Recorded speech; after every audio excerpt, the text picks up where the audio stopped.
America Looks Abroad, presented at this hour on Sunday afternoon by the officers and staff members of the Foreign Policy Association. This nonpartisan organization, which is open to all who are interested in American foreign policy, offers accurate information on current world events. Can America defend its neutral rights? Is the question which will be discussed today by Mr. David H. Popper, Research Associate of the Foreign Policy Association. Mr. Popper. Good afternoon. During the last fortnight, the British Empire, like Germany, has been running into some rather heavy weather in its conduct of the war. It has taken a buffeting in the American press because of its treatment of American rights and interests, a point we shall consider in a moment. It is faced with a bitter political campaign in Canada. It has antagonized the Japanese by seizing Germans aboard Japanese vessels, just a few miles off the coast of Japan. Its bid for support from the European neutrals, made by Winston Churchill on January 20th, has backfired sharply. These events are by no means crucial, but they are significant. Our own difficulties with the Allies are to us much more important. We have kept the cables warm with a series of diplomatic protests to London over the violation of our neutral rights. The American notes deal with 4 distinct subjects. First, we have sent a communication on the Allied blockade of German exports, which was put into effect on December 4th.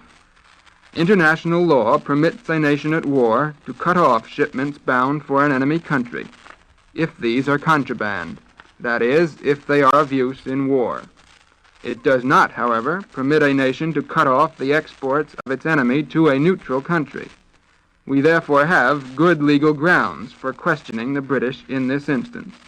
Still, it is very doubtful that we will push our protest on this point to extremes. For in the last war, the Allies successfully carried out a similar economic blockade of Germany. We protested, but only for the record. And violations of international law, although they may be illegal at the time, soon tend to become precedents, which others feel free to follow. The second point on which we are making representations to the British is the practice of forcing American vessels to call at Allied ports in order to make sure that no contraband arrives in Germany. As our State Department has pointed out, the Allied contraband control bases are, many of them, situated within the combat area proclaimed by the President under the Neutrality Act. Under our law, this area is barred to American ships and American citizens, so that the Allies are actually forcing American vessels to violate our laws when our ships are diverted for examination into Allied ports. In our second communication on this question, published only last Monday, we vigorously demanded that the forceful diversion of American ships into Mediterranean ports should cease.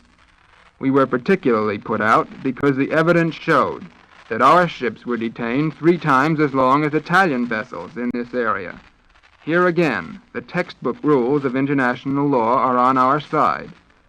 They allow countries at war to stop our merchant ships on the high seas and examine ships' papers there, but these ships may not be forced into port for further search unless there is clear evidence that they are carrying contraband. But once more, World War practice by the British and the French now forms a precedent for their conduct today. So our prospects are not very bright for getting much satisfaction on either the blockade of German exports or interference with American shipping on the high seas. The British may, however, agree to search our ships in Canadian ports outside the combat zone. A third incident on the diplomatic battleground, the exchange of notes on the Pan-American neutrality zone, falls in a different category. This time, the Allies have the law on their side. As you remember, on October 3rd last, the foreign ministers of the 21 American republics met at Panama City and adopted the Declaration of Panama, stating the inherent right of the Americas to see that the waters around the American continents were not disturbed by the hostile acts of any belligerent. What we were trying to do, in other words, was to keep the war out of a broad band of ocean extending 300 miles or more off the American coast, from the Canadian-American border southward. This was a novel doctrine, because international law has always provided that outside the customary 3-mile limit, the seas are a free highway, open to all, for all the legitimate purposes of peace or war. Both belligerents in the European War soon made it plain that they were not going to honor this so-called inherent right of the American republics. The Graf Spee affair indicated more clearly than any words could have done that to make the Declaration of Panama effective, we must either enforce it with our Navy or somehow induce the belligerents to accept it voluntarily. Both Britain and France have sent us notes laying down the terms on which they might possibly agree not to commit hostile acts within the safety belt. But those terms are so sweeping that they obviously are not going to be fulfilled in the near future. The British note, for example, said that British warships could not be expected to stay out of American waters unless German naval vessels and supply ships were prevented from using the area as a sanctuary where they could take refuge from Allied attack. They even proposed that German shipping plying up and down the American coast must be halted, and that all German shipping in American harbors must be laid up for the duration of the war. What this means is that the British government will not suspend its warlike activities in the Pan-American Safety Zone, or anywhere else, until the German flag has disappeared from the waters concerned. Such conditions are hardly of help to us, for under those circumstances, hostile activities in American waters would cease anyhow, declaration or no declaration. Legally, the Allies are in an ironclad position on this question, and there would seem to be very little we can do to make the safety zone a reality. A more acute controversy has arisen over Britain's removal of American mail from American or other neutral vessels and censorship of letters addressed to neutral countries. We are ready to admit that the British government may open private mails bound for the United Kingdom or normally passing through that country on their way to their final destination. But we do protest strongly against interference with American mails on the high seas and on ships which the British have forced into British-controlled ports. Here again, the law is on our side. In 1907, both Britain and the United States had signed a convention on the subject at The Hague, which provides that the postal correspondence of neutrals or belligerents, and I am quoting, whatever its official or private character may be, found on the high seas on board neutral or enemy ships, is inviolable. But again, the British have reverted to their position of 1914-1918, when exactly the same controversy arose. They argue today, as they argued then, that a nation at war has a right to open mail to find out whether it contains contraband, such as securities, checks, drafts, or industrial diamonds.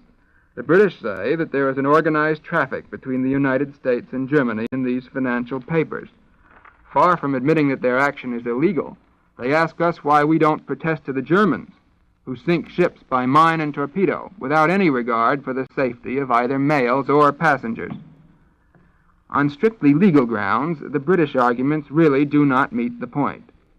It is, of course, true that some financial instruments, such as securities, may reach the Germans in first-class mail, but the amount involved seems not to be very large, and the Germans could cash in on these securities without necessarily shipping them to the Reich. International financial transactions can be carried on by cable and wireless as well as by mail. Yet our position, though strong, is far from perfect. In 1916, we covered the same ground in our dispute with the British. At that time, Secretary of State Lansing admitted that mail which contained securities and other financial instruments might be classed as merchandise and seized if it was contraband. Obviously, this was an entering wedge for the British, because it was clearly necessary to open mail to see whether it contained such financial instruments. In other words, we gave our case away at the start. And we did it intentionally, for Secretary Lansing says in his memoirs that our protest was made, quote, half-heartedly, as a matter of form, and with no intention to force the issue, end quote. That was done for two reasons: because of sympathy for the Allied cause, and because of a desire to retain freedom of action if we ever became a belligerent. As a matter of fact, after we entered the war, we ourselves censored all mails touching American ports, so that we cannot logically complain if the British, for example, stop American clipper planes on their way to Europe via Bermuda and search the mails there. Now, these squabbles over neutral rights are bound to create intense irritation against the states controlling the seas in time of war.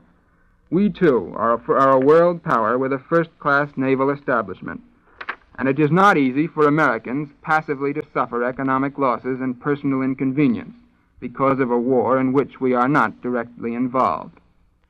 But the United States is obviously confronted with an insoluble dilemma. Many of us sympathize with the Allies and do not wish to bludgeon them into changing their war policies, which are for them a matter of life or death.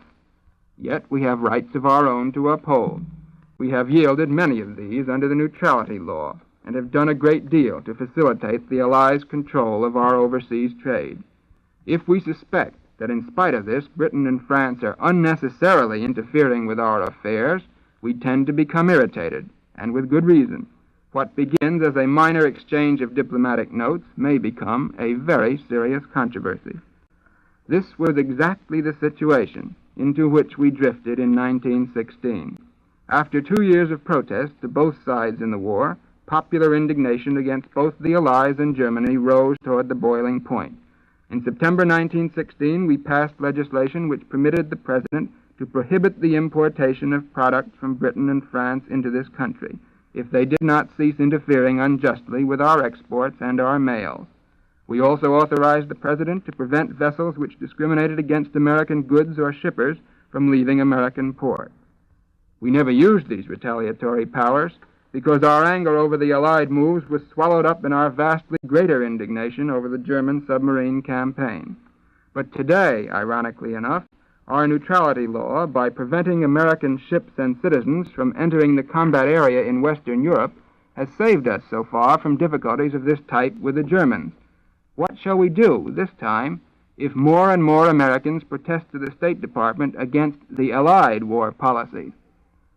Now, it would not be fair to say that this has yet become an alarming problem.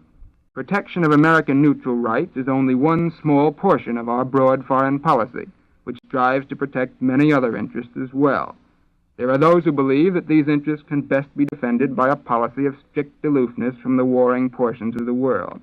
They believe that since we have given up so many of our rights in the Neutrality Act, we ought not logically to fight for any others. We should realize, in other words, that this is a totalitarian war, to be waged by any and all means at the disposal of the belligerents, and we should not resist their measures. Others view the European struggle in a different light. They are convinced of the justice of the French and British cause, and would therefore like to see this country fall in with all measures which would aid the Allies against Germany, even at a considerable cost to ourselves. Eventually, one of these views may well prevail. But meanwhile, Americans are going to clamor for protection of their rights abroad, and especially in an election year, the administration is going to defend these rights on paper. In view of the fundamental sympathies of the American public and the Washington administration, however, we are not likely to do more than protest for the time being. But in the long run, it would perhaps be wisest for the Allies to convince this country that they are doing what they can to minimize the inconvenience and the loss to us. Then, with goodwill on both sides, it might be possible to reach agreement on specific questions. We recognize the need for war measures, but we should like to feel that they are no more stringent than necessary. You have been listening to Mr. David H. Popper, Research Associate of the Foreign Policy Association, speaking in the America Looks Abroad series. In the world of today, foreign affairs are your affairs. So if you are interested in knowing the facts behind the headlines, send for a free copy of the weekly bulletin written by the people you hear on this program and carrying an article by Mr. Popper.